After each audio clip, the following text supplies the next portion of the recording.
ফুচকা কত করে? এই তো মামা 100 টাকা প্লেট। কি কর মামা 100 টাকা প্লেট? কালকে কিছু 50 টাকা করে। আরে আমার বাসার সামনে কইছি 30 টাকা করে, আপনি কি মাথা সমস্যা? আচ্ছা ঠিক আছে আপা, আপনি বলিগা একদম 50 টাকা প্লেট থাকবে। আচ্ছা তাহলে তিনটা দেন। ঠিক আছে। হ্যালো।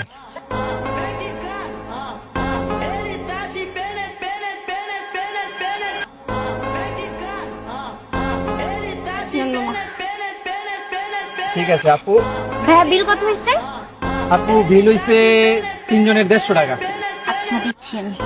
উদাহরণ, আমার ফুচকার দোকানে একটা রুলস আছে, যেই মেয়ে সবচেয়ে বেশি সুন্দরী বিল ওই মেয়ে দিচ্ছে। আচ্ছা আমি দিচ্ছি। না না আমি দিচ্ছি, আমি দিচ্ছি। এই আমি দিচ্ছি। কি বলছিস শুনোস নাই? যে বেশি সুন্দর বিল সে দিবে। কি সুন্দর, নিজেকে সুন্দর দাবি করতেছো। কি মনে হচ্ছে তোমার? আজব। এই আমি দিচ্ছি। আরে তোরা ঝগড়া করতেছিস কেন? বিল আমি দিচ্ছি তো। আরে আমি দিচ্ছি।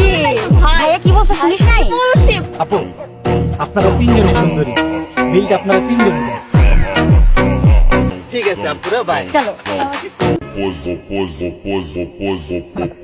রেডি মান।